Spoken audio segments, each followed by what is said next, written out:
Saudações, ouvintes. Esse é o IFCast, um podcast de educação, ciência e tecnologia do Instituto Federal do Campus Juiz de Fora. No episódio de hoje, iremos falar sobre música, né? E como convidado, está aqui a Ellen Moura, que é professora de artes do Instituto e também, né, uma pianista, né? Então, nada melhor do que ela para falar sobre música. Não esquece de seguir nas redes sociais antes de terminar de escutar o programa.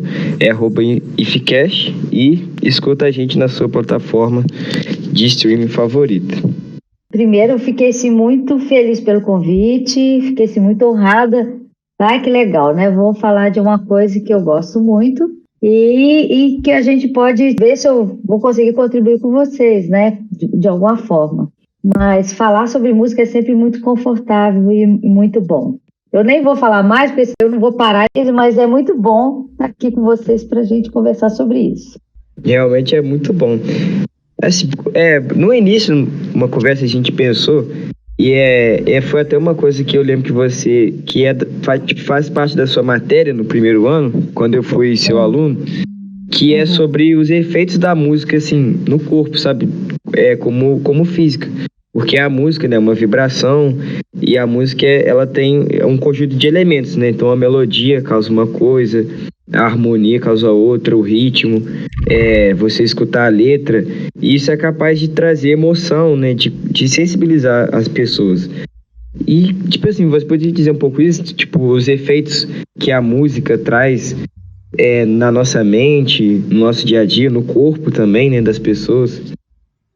Sim, não, isso é realmente por onde eu começo com as aulas de música, porque a questão é a seguinte, tem duas coisas importantes que a gente tem que até separar aí, né? Uma das coisas é que quando a gente fala de música, a gente fala de melodia, fala de ritmo, de harmonia, de tessitura, de textura, de dinâmica, então são elementos relacionados à música, ao som. E tem outro elemento que tem a ver com a letra, com a literatura, que é a poesia. Então, são duas linguagens diferentes. E quando a gente junta as duas, que você tem a música, que são esses elementos que eu citei, mais a poesia, que é outra linguagem, você tem a canção. Então, você tem dois caminhos de entrada. Então, a música por si só, que é o som, ela já provoca inúmeros efeitos em nós. E a música, ela entra na parte da percepção, da sensação, aí eu vou explicar um pouquinho, e a parte da letra, ela tem a ver com a poesia, ela vai entrar por outro canal, que é o canal da compreensão, do raciocínio lógico, né, do entendimento, da análise. Mas o que você fala, João? A gente estava falando isso, né, sobre como que esses elementos da música e da canção, né, como você separou pra gente, causa na gente. Mas eu acho que poderia ser mais nesse sentido do som mesmo, sabe, das vibrações, dos sentimentos. A música por si só, ela já vai provocar um efeito. Então a gente, dentro do nosso mundo musical, a gente diz assim, a partir do momento que eu ouvi um som, eu já não sou mais a mesma pessoa. Porque tem estudos, né, que a gente vê, estudos científicos que provam que a música, que o som, ele altera, inclusive, a estrutura molecular. Então, assim, é impossível você sair da mesma forma quando você ouvir um certo tipo de música, né? Tem uma pesquisa muito interessante de um japonês que ele faz o seguinte, ele utiliza vários tipos de sons sobre a molécula da água, né? E ele comprova que essa molécula vai se transformando. Então, olha só, se a gente é um corpo, né, com muito mais água do que tudo, assim, imagina o que esse som faz em nós. E a gente realmente consegue, assim, sem muita pesquisa, a gente só de ouvir uma música, a gente sente que algumas formações, algumas estruturas musicais nos comovem, né, nos fazem arrepiar, nos fazem sentir, nos emocionar. Tem certo tipo de música que pode nos causar, assim, uma sensação assim, de instabilidade, até pode provocar um certo sentimento de raiva. Então, assim, existem realmente certos sons e certas combinações, é o que a gente chama de harmonia, né? Ela vai ter um efeito sobre nós. Mas antes disso, ó, a gente tem o som propriamente dito e tem o que a gente chama de ruído. Quando a gente fala som, são as notas musicais, né? E quando a gente fala ruído, é aquilo que não tem uma onda, não tem uma frequência definida. Mas a verdade é que quando a gente ouve qualquer som, essas coisas estão misturadas. Como, por exemplo, o violino, né? O violino, ele provoca, ele tem um som da nota musical e, ao mesmo tempo, ele tem um ruído que é do arco atritando sobre a corda. Então, assim, até o ruído a gente também já habituou com ele. Mas ele faz parte da música, quer dizer, ele pode provocar coisas boas e pode provocar coisas ruins, sensações ruins, né? Então, certos sons, eles realmente são capazes de nos incomodar e certos sons são capazes de nos dar bem-estar. Mas a gente sabe que essa pesquisa com a música, ela tem muitas comprovações dentro de vários aspectos. Dentro da parte de cura, tanto é que tem os frequências acima, né, que é um trabalho de ondas sonoras, certos sons que conseguem curar problemas emocionais, problemas físicos, né, afetar nossas glândulas. Então, tem vários sons que são específicos para algumas coisas. Só que isso, na verdade, não é um conhecimento atual, não. Se a gente for ver, os gregos já sabiam muito disso, né? Isso é muito antigo. Hoje a gente tem uma comprovação de pesquisas científicas, mas esse conhecimento já era claro na antiguidade, né? Tanto é que tinha sons para preparar para a guerra, sons para acalmar, som para desenvolver o intelecto. Então, existiam as escalas musicais que tinham esses efeitos. E você vê que essa música, ela é um meio de passar uma mensagem, de comover. Tanto é que várias religiões e vários cultos, eles utilizam a música para elevar e nutrir, iluminar, então dá uma sensação de bem-estar, de leveza, como se tivesse uma ligação, né, com algo supremo, né, com o superior, alguma coisa assim. Então, assim, é muito grande esse poder, né? E se você for pensar também, nós temos uma ciência que é a musicoterapia, que ela se utiliza de sons e da música para trabalhar a parte psicológica. Olha, a gente enquanto estuda música, a gente começa a estudar sobre algumas coisas, tipo sons que combinam, sons que não combinam, o que a gente chama assim, sons consonantes, sons dissonantes. Então, os sons consonantes que entre si dá a sensação de bem-estar quando eles estão juntos. Então, isso nos dá uma sensação de tranquilidade. Mas tem sons que eles têm uma estrutura, né? Que tem uma formação um pouco... quando eles estão juntos, eles têm uma formação diferente, mas quando se juntam, eles começam a tritar. A gente chama isso de dissonância. Então, existe uma composição chamada de estereoharmônica que cada som produz. Então, quando cada som mistura com o outro, e essa série harmônica, essa sequência sonora, que na verdade a gente não consegue perceber isso a ouvido, assim, sem um equipamento para verificar. Mas assim, só para vocês terem ideia, a partir do momento que eu toco uma nota no piano, eu não escuto só aquela nota inicial. Eu vou escutar outras notas, vão seguir a partir daquela nota que foi iniciada, que eu toquei no piano. Então, existe uma sequência de sons que são produzidos após aquele, quer dizer, a partir desse som inicial, né? Então, quando você junta dois sons que são diferentes, que tem uma sequência de notas diferentes, eles atritam o ouvido e dão uma certa instabilidade. Aí a gente chama de dissonância. E muitos músicos, compositores, sabem disso, claro, porque, né, eles têm muito domínio dessa linguagem. Eles criam composições e sabem qual o objetivo delas. Se eles querem trazer esse bem-estar ou não.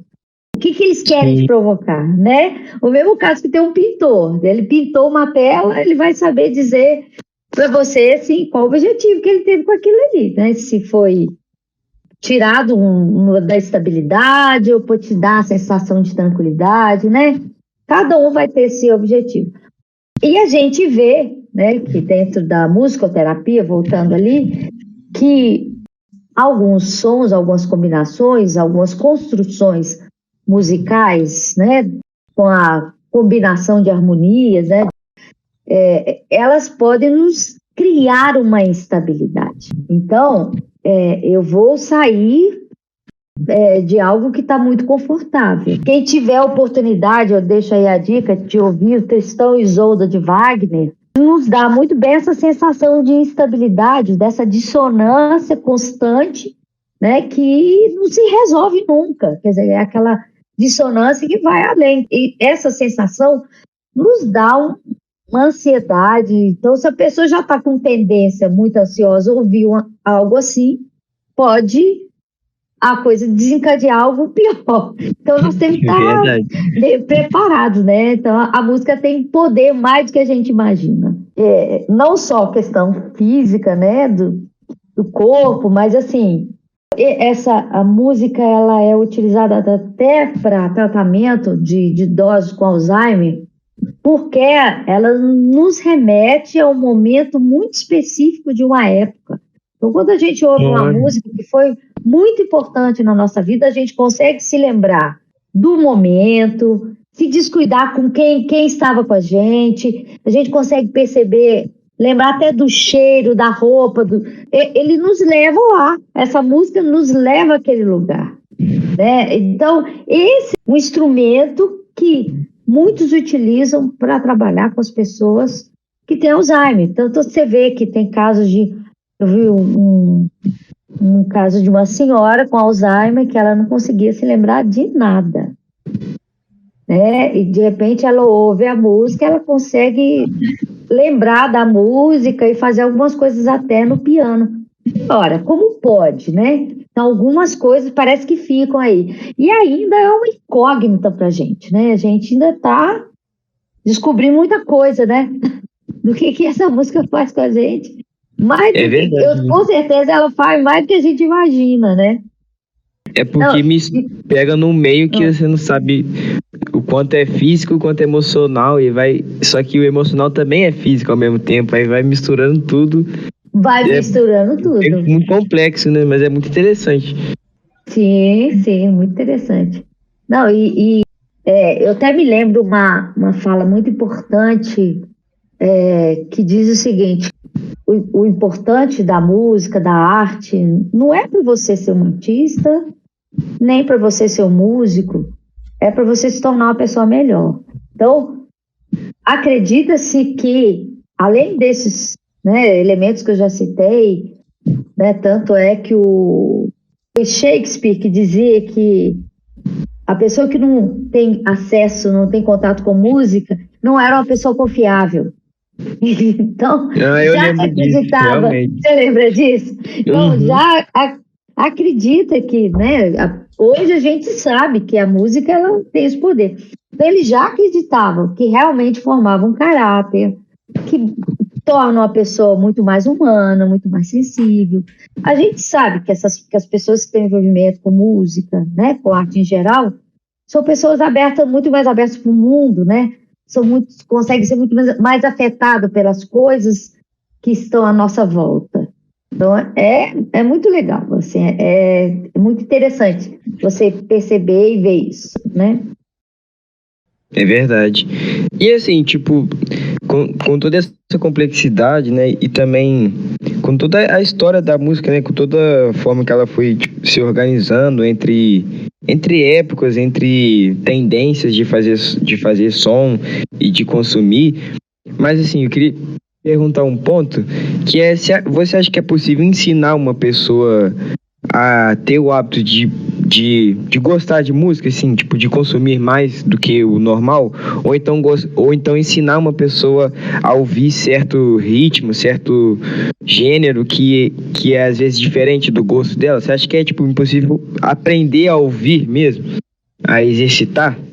Claro que eu acredito. A questão não é acreditar. Isso é fato. Primeiro é o seguinte, temos que entender que a música é um elemento cultural os nossos gostos musicais a gente aprende a gostar das coisas, né? A gente ouve isso desde que a gente é criança, é difícil você não gostar. Vou dar um exemplo.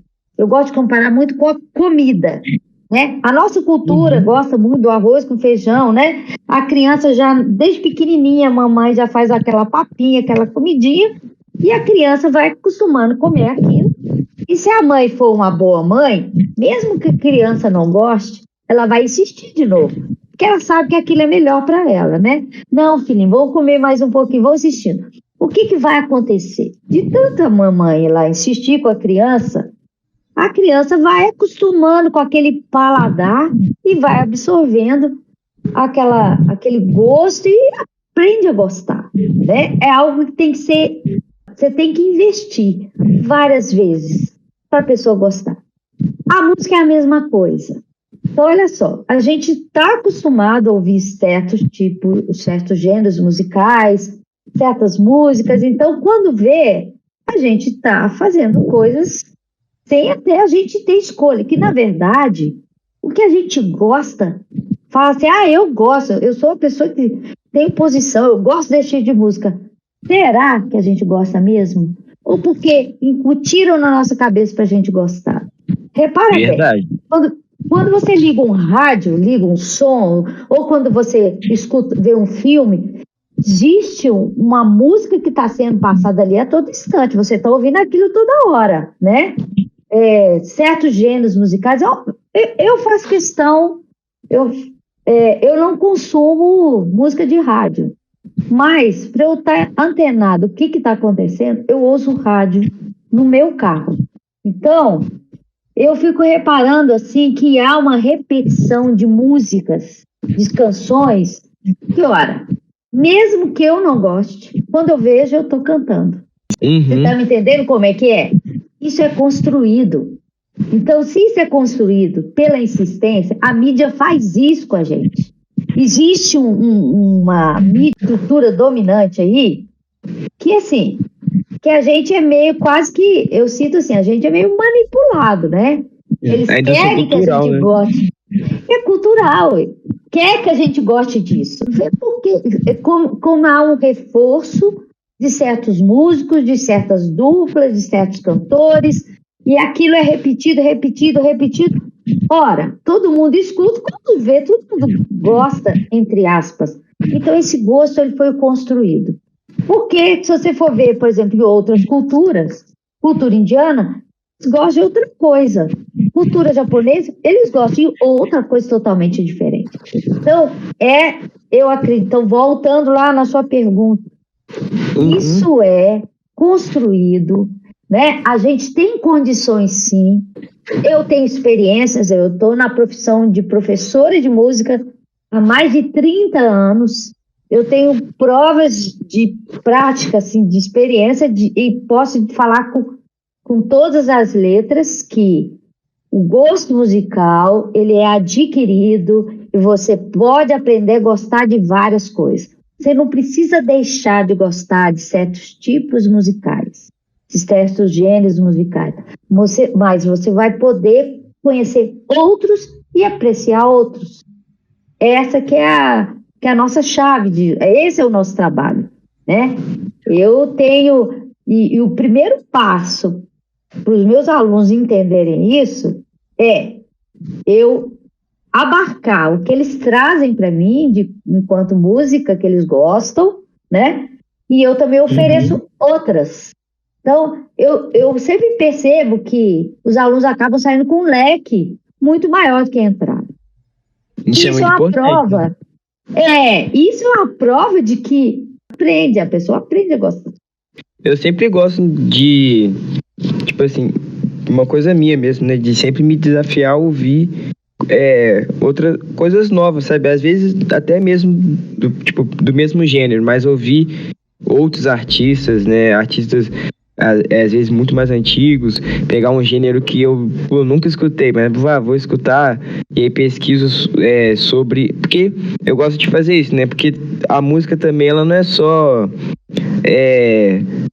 a expressão ali, as notas, né, ela também faz parte do contexto, da cultura.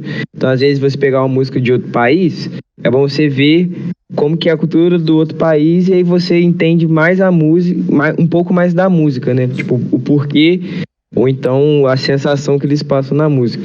E é muito bom ter isso, ter esse estímulo, não só, tipo, dentro de mim, mas dentro da escola, porque eu mesmo, se não fosse, né, o IF, eu nunca ia ter, tipo, uma matéria, uma disciplina de música dentro da escola.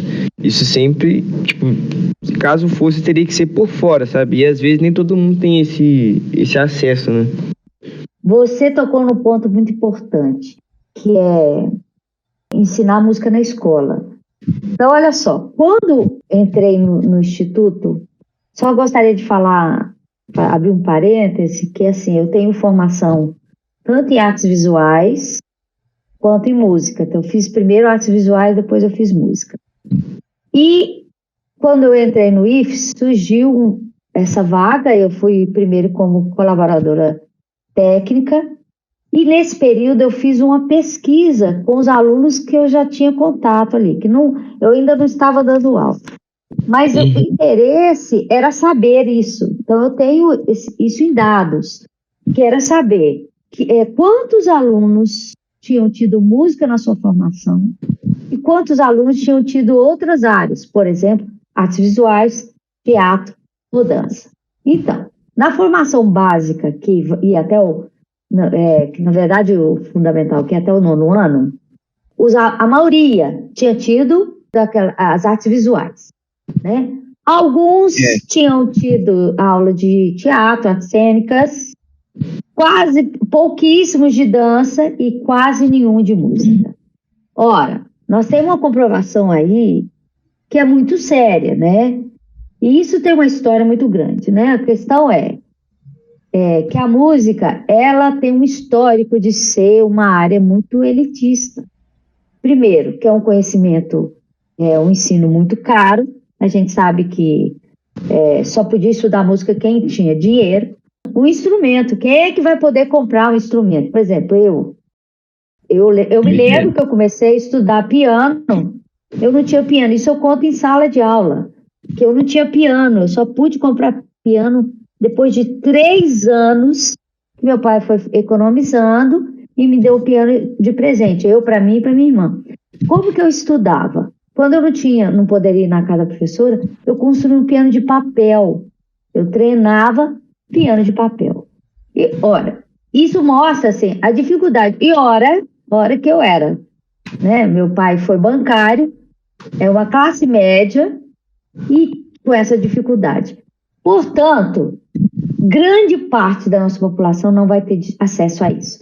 Aí, eu perguntei, assim, nessa pesquisa, para os meninos, achavam que seria importante estudar música no instituto. Assim, foi quase a resposta quase que unânime, dizendo que eles gostariam muito, que sonhavam dessa possibilidade, mas porque eles não poderiam pagar isso por fora, né? Porque a gente sabe que vai ter uma aula com o professor. Eu que sempre fiz aula particular, eu sei o quanto eu investi nisso aí, né? Eu não vou falar paguei, porque para mim foi um investimento mesmo, porque hoje eu sou profissional da área. Mas é um gasto. Aí trazer esse conhecimento, que tem um histórico elitista pela sua constituição, que a gente pode entrar num detalhe em outra oportunidade, mas que ficou assim, a música para poucos. Aí eu falei assim, não, essa é a oportunidade, quer dizer, por onde eu passei, né? Essa foi a oportunidade que eu vi de tornar esse conhecimento mais democrático, de outras pessoas poderem ter acesso a ela. E eu já comento aqui, né, que eu fui da prefeitura desde 1995. E eu mesmo dando aula de artes visuais, o primeiro projeto de música que teve na prefeitura de Juiz de Fora foi eu que fiz, para criar uma possibilidade dos alunos de Três Moinhos, que era o bairro Três Moinhos, que fica ali entre Linhares e Manuel Honório, né? Então, foi o primeiro projeto de música que aconteceu. Foi ali, Eldorado, que eu comecei. E foi em 1996. Primeiro projeto de música da rede municipal. E daí as coisas começaram a crescer.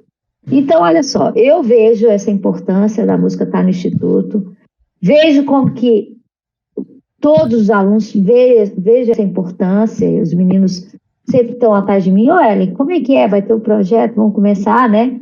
Esse ano até demorou um pouquinho, mas a música faz parte agora da instituição e eu vejo que todo mundo está gostando bastante dessa possibilidade, né? Dessa oportunidade. Por quê? Na verdade, a gente está envolvido, né? Os alunos estão nesse mundo aí, né? Você está envolvido com vários tipos de linguagem. E a música é esse ser desconhecido. Ninguém entendia nada. Assim, o que está rolando? Né? Ninguém é capaz, né? Sem ter um conhecimento de avaliar. Será que o que eu estou consumindo é algo decente? Será que tem alguma coisa melhor, né? Será que eu estou sendo manipulado ou eu estou tendo condições de avaliar o que eu estou gostando, o que eu estou escolhendo? Então, o ensino da música na escola, ele vem muito para isso, assim. Ele vai, primeiro, gabaritar para ele poder ter condições de escolher algo melhor, né? Ter um conhecimento de outras coisas, quer dizer, um leque muito grande de repertório, né? De até para se expressar, né, também. Pois é, isso aí. E realmente é muito importante. E eu tenho uma honra muito grande de fazer parte, tanto tocando, que a gente vai começar, né, quanto registrando esse processo e também fazendo aqui, né, o podcast sobre isso, porque é um assunto também que é muito importante para minha vida, né? Eu não sou músico, mas assim, eu consumo muito música, eu consumo música tipo quase o dia inteiro e todo dia, e eu não consigo ficar sem isso, sabe? E além disso também eu gosto sempre de pesquisar e tudo, então é um assunto que também me comove. Mas assim, eu acho que a gente queria entrar num assunto que também me fascina muito, que é, tipo, pegar a música mais como um movimento artístico, né? Entrar mais, tipo, nessa parte mais política da música. Porque dentro da história, né, do Brasil, mas também do mundo, principalmente ali, não que não tenha antes, né, mas principalmente ali na década de 70, né, da contracultura e tudo, a música e a arte foi uma ferramenta, né? Começou a se tornar uma ferramenta dessa oposição, né? E de várias revoluções. Isso aconteceu muito no Brasil, dali na época da ditadura militar. Tanto que os artistas sofriam muito pela censura e pela tortura também, né? Os artistas eram, tipo, inimigos, né? Os músicos. Então eles tinham ali que ludibriar, mas a música foi uma ferramenta de luta. E assim, queria, né, dizer de você qual foi a importância da música durante esse período ali da ditadura e de outros períodos similares, assim. Eu penso na Semana de Arte Moderna de 22 que foi o princípio de tudo isso aí. Então, quer dizer, algo mais forte, né? Mas que a gente teve vários movimentos dentro da própria música. Mas a Semana de Arte Moderna de 22, ela veio buscar uma linguagem brasileira. Então, porque assim, a gente estava muito influenciado por uma linguagem internacional, né? Quer dizer, tudo que era de fora, né? Tanto é que quando você vê, a gente tem um nome musical que é o Carlos Gomes. Você fala, pô, mas o Carlos Gomes foi um representante da música brasileira, mas ele usava uma temática brasileira, mas com uma roupagem totalmente europeia, que ele fazia óperas. O que tinha de brasileiro aí? Era só temática, né? Então ele botava um monte de índios no palco cantando ópera, quer dizer, vestidos, né? Mas a questão é que o que fez esse movimento? Ele criou uma busca de algo novo, certo? Essa coisa, por exemplo, a gente tem muito a imagem da Tarsila, que é aquele Abaporu, e Sim, essa ideia do antropofagismo. Então, o que esse momento ele foi importante? Então, assim, eles pensavam assim, nós não vamos descartar tudo. Nós vamos aproveitar aquilo que nos interessa e descartar outra coisa. Quer dizer, a linguagem brasileira não precisava ser uma linguagem puramente, porque, na verdade, a gente era um povo extremamente misturado. A gente tinha português, tinha espanhol, tinha índio, tinha negro. Então, assim, como saber o que é brasileiro? Não, é uma mistura disso tudo. Aí que essa ideia... também não funciona separado, né? Tudo tem influência. Isso, então era toda essa mistura. Então, a ideia de que eu quero aproveitar e essa ideia antropofágica, ela se permaneceu e a gente sente que houve uma evolução quando chega no tropicalismo. Tanto é que na época do tropicalismo, aí depois você vai entender por que eu estou citando isso, eu vou chegar no protesto daqui a pouco. Aí no tropicalismo, o que aconteceu? Eles começaram realmente a fazer essa mistura total, assim, e aproveitar o que nos interessa. Então, tanto é que houve um movimento, né, de uma turma contra as guitarras elétricas, porque as guitarras elétricas representavam os ingleses, né? Isso não faz parte da gente. E então teve realmente um movimento que até, na época, o Gilberto Gil participou. Mas aí, eles pensavam o seguinte, ora, nós temos que aproveitar aquilo que nos interessa.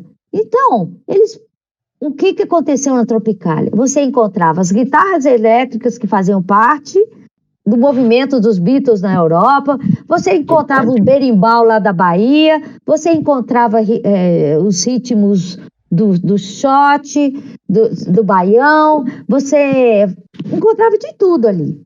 Então, esse movimento foi importante. Aí, surgiu esse grupo maravilhoso que a gente tem entre eles, o Caetano, né?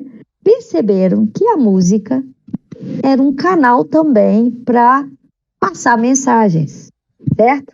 Então, foi aí que até, já na Tropicália, que ele começou a ser visto meio de... As pessoas já começavam a olhar meio estranhamente para o Caetano, porque eles já usavam a linguagem e conseguia atingir uma grande massa.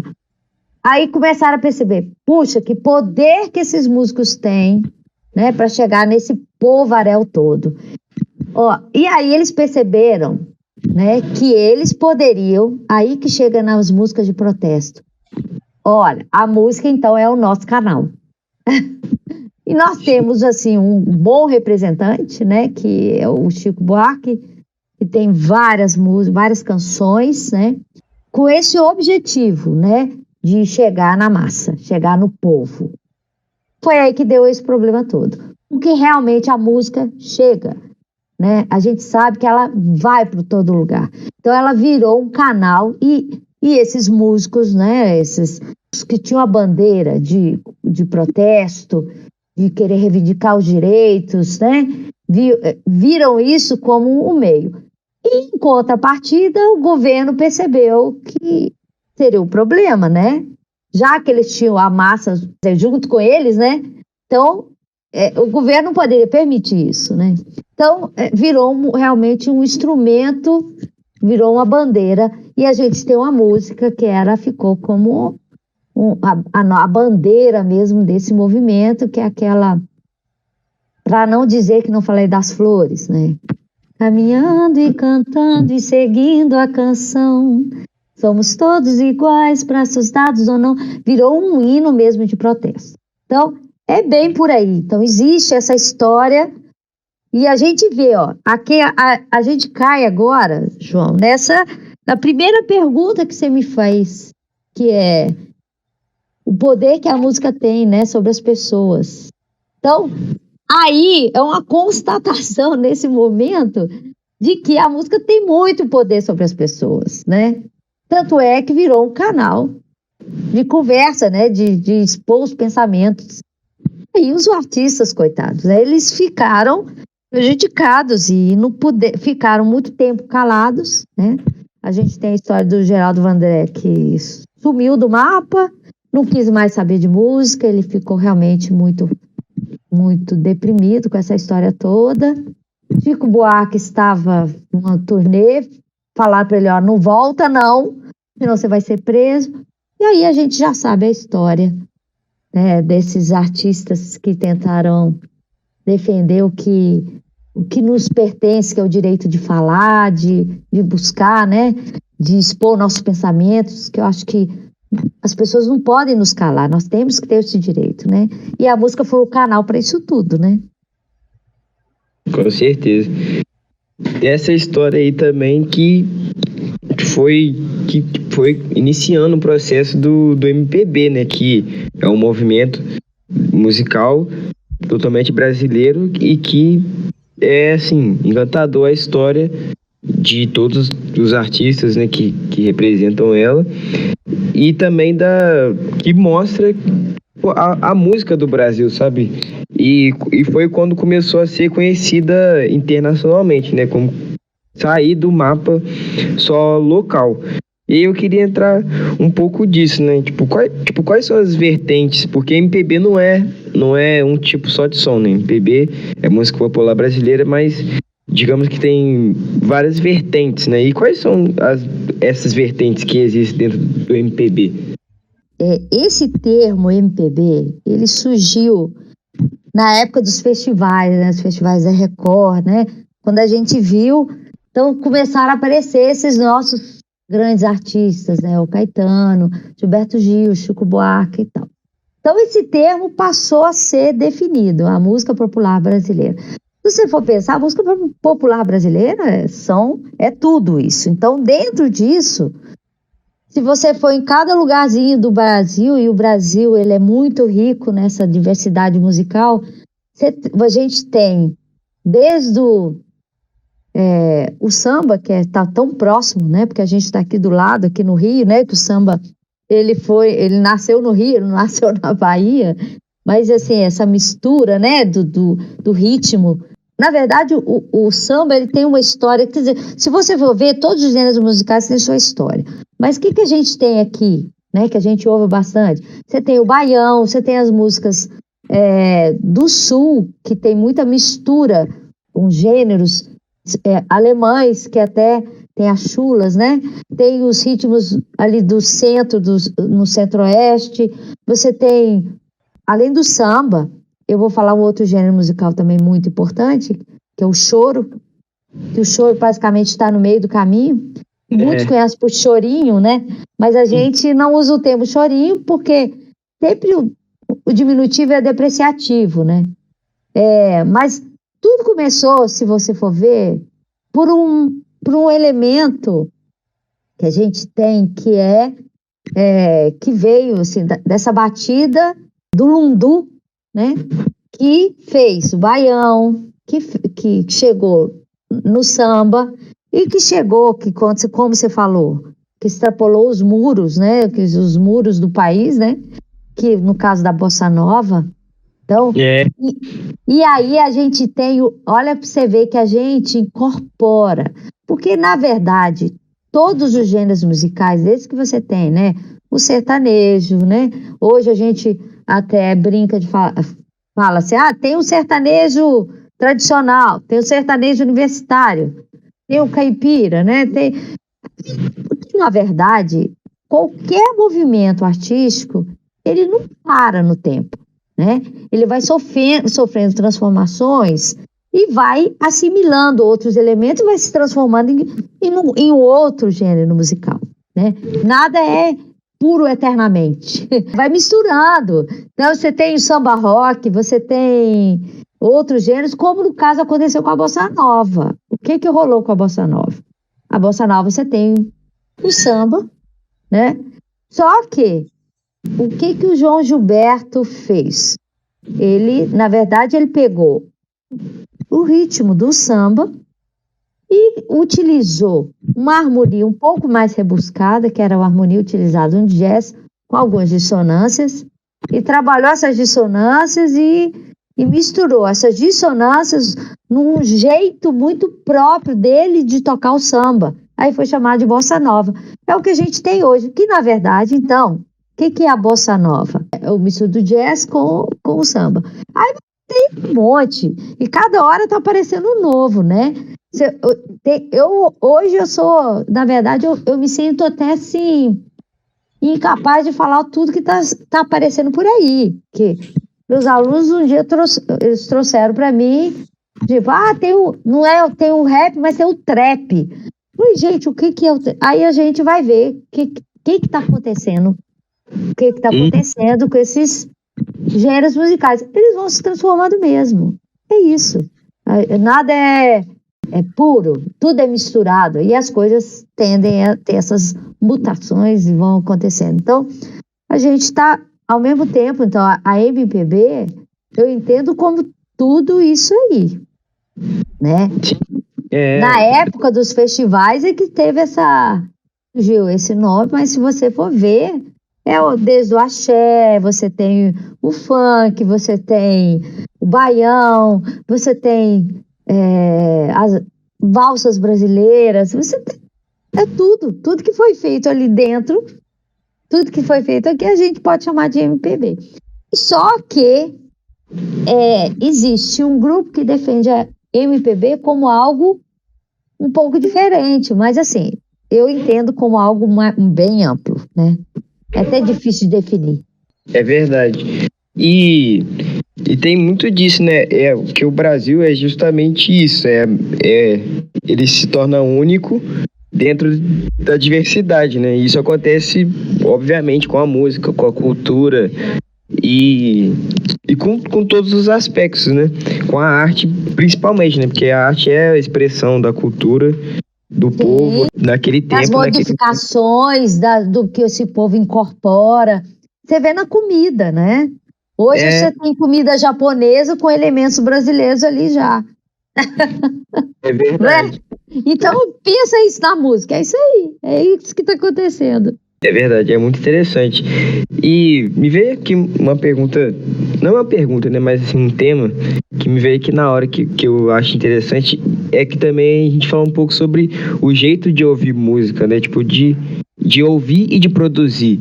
Porque foi um dia desse, foi nesse mês, eu tava vendo um documentário do Miles Davis, inclusive também, ele tem na Netflix. E também foi nesse ano que eu assisti o documentário sobre o Clube da Esquina. E aí, o Clube da Esquina, assim, é mais impressionante do que o Miles Davis, né? Porque antes, pra você gravar, né, era vinil, né? Não é hoje que você, tipo, tem o microfone ali que ele já transforma no digital, no MP3, né? Que é hoje na internet e tudo. Antes era vinil, então os processos eram outros. Porque hoje, se você for produzir uma música, pode gravar em quantos canais você quiser. E aí o Clube da Esquina ele foi feito em 2 canais. Então, tipo, eles tiveram que tocar um pra voz e um para instrumentos. Então eles tiveram que tocar todos os instrumentos, tudo ao vivo. E eu acho isso muito, muito doido, muito interessante.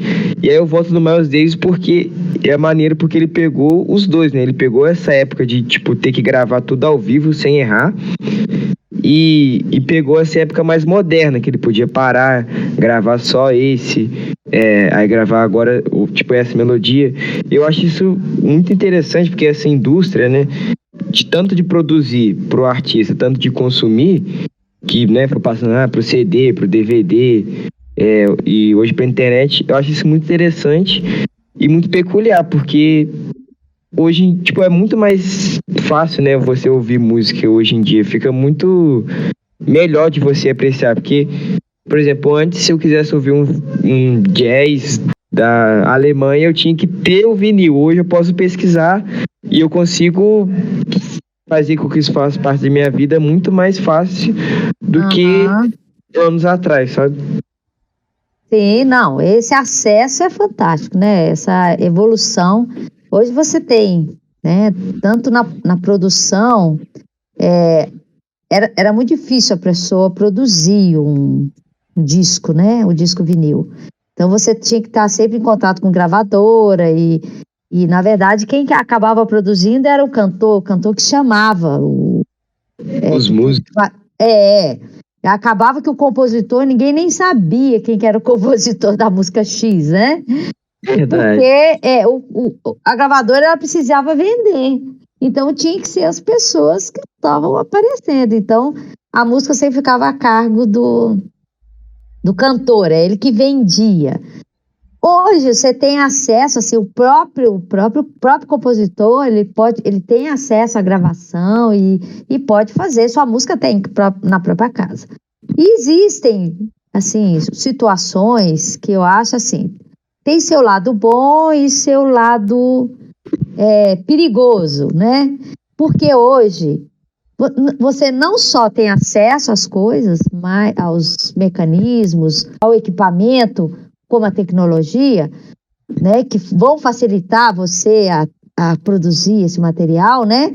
Mas você também tem acesso a uma tecnologia que, inclusive, faz o material ficar, se é de péssima qualidade, ficar de boa qualidade. Então, assim, afina os instrumentos, afina a voz, você transforma todo o som que você chega com o equipamento que você tem. Você hoje, com o celular, você já consegue um programa que vai alterar, equalizar, inclusive afinar a voz daquela pessoa que é desafinada.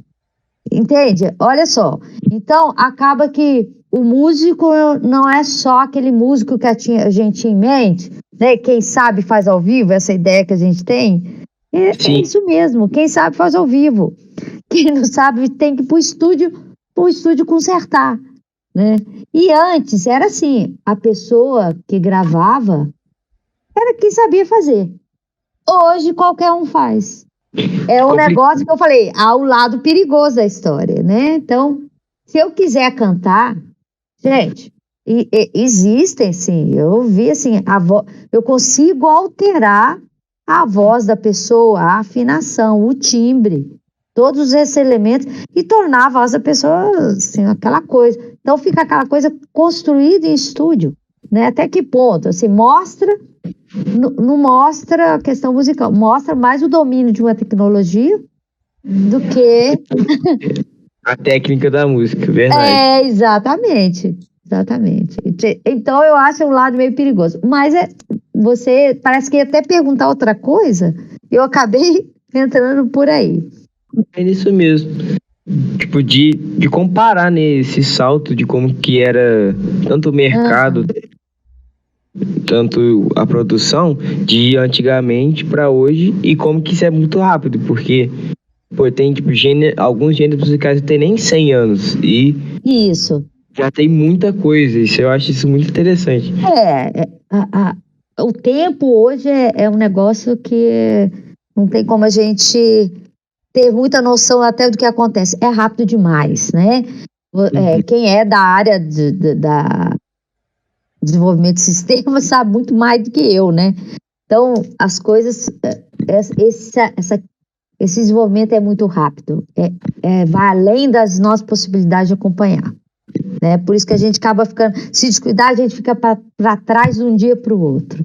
Mas é isso, eu acho que a gente tem hoje, assim, tem suas vantagens, que eu posso ter acesso hoje, entro no Spotify, tem acesso a um repertório que eu nunca teria acesso, né?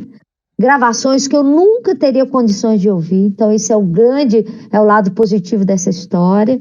Então, e tem algo que, né, que vocês que é dessa área de computador vão saber explicar mais do que eu, mas, então, assim, quando você começa a pesquisar algo lá no YouTube, de repente eles começam a levar em algo parecido, né? E quando você vê, você tem acesso a coisas que você não procurou. E tá ali. Então, você tem acesso a um outro tipo de música, né? Dependendo do que você está procurando. Então, isso é bom demais, né? Você só tá alienado musicalmente se você quiser. Eu acho que vai ser a última tema pra gente conversar. Na verdade, essa talvez é a pergunta assim, mais direta. Eu sei que eu mesmo não ia conseguir responder, mas tudo que você conseguir responder vai ser válido. Malvado, hein? Malvado. Vai fazer pra mim, então. O que significa a música pra você? Olha, não, mas eu não vou falar, isso não é ser malvado, não. Eu falo que a música pra mim é mais do que uma profissão.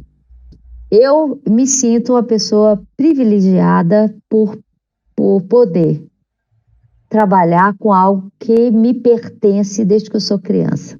Então, eu convivo com a música desde que eu nasci. Ela faz parte de mim. Então, o meu trabalho não é o meu trabalho, sou eu. É até difícil de separar e saber onde termina a Ellen enquanto pessoa, onde começa o trabalho. Não tem jeito. É tudo uma coisa só. A música, para mim, faz parte... É como se... É mais um membro do meu corpo.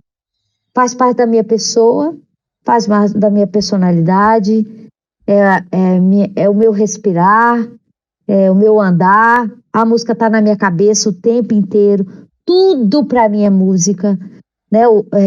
Um copo faz música, uma caixa faz música, tudo é som e faz parte do meu mundo, entende? Então, ela é algo, para mim, assim, eu acho que Deus, né? Para quem acredita, assim, Deus foi muito bom comigo, que eu me deu a oportunidade de poder escolher essa área para trabalhar com ela, porque é a minha vida. Ela é mais do que um elemento de trabalho, né? Então, assim, se faz para minha profissão, tá fazendo para mim pessoa. É até difícil separar. É muito difícil de lidar com isso.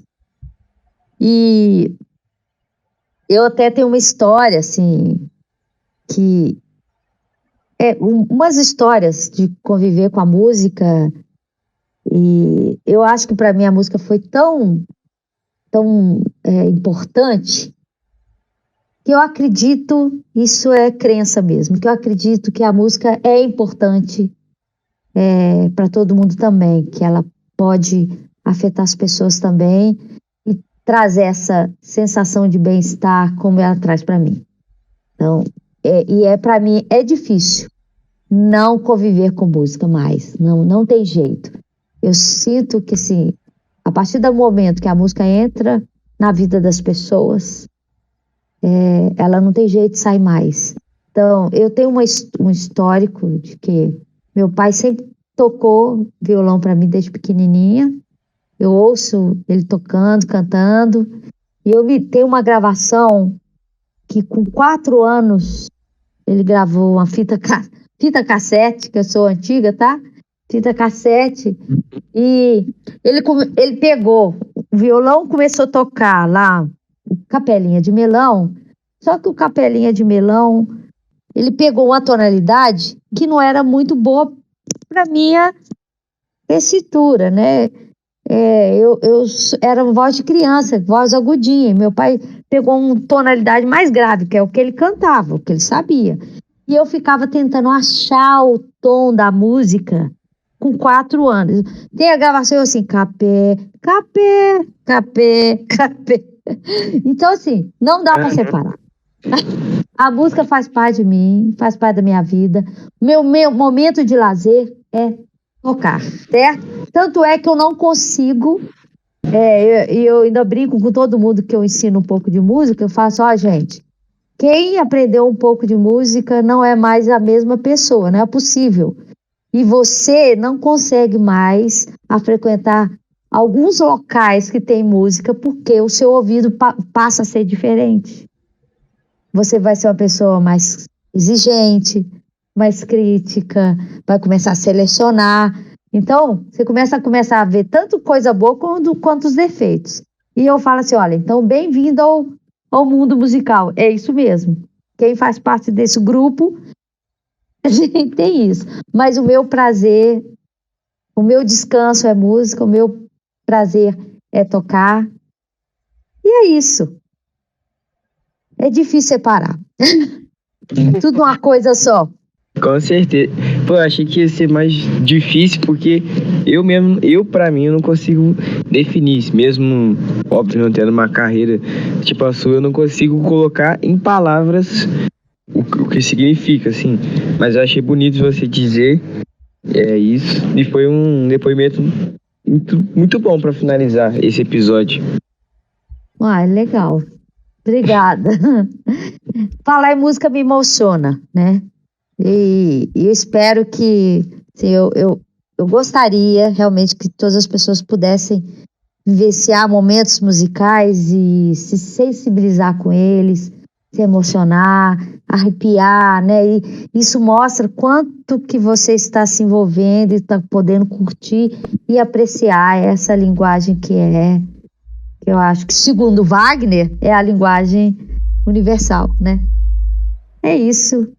Muito obrigada, eu agradeço muito poder participar e falar um pouquinho dessa minha experiência e do que eu acredito, né, da música. É isso, Ali. Eu que agradeço demais pela participação. Eu gostei muito de gravar esse episódio. Dessa pauta também foi maravilhoso. E eu acho que podemos encerrar. Acho que com certeza ter esse registro vai ser bom para outras pessoas ouvir essa nossa conversa. E é isso, né? Agradeço a todos os ouvintes que ouviram até aqui. Não esquece de seguir a gente nas redes sociais, @ifcast. E de ouvir, né? Também temos disponível no YouTube, no Spotify, em todas as plataformas. E de compartilhar.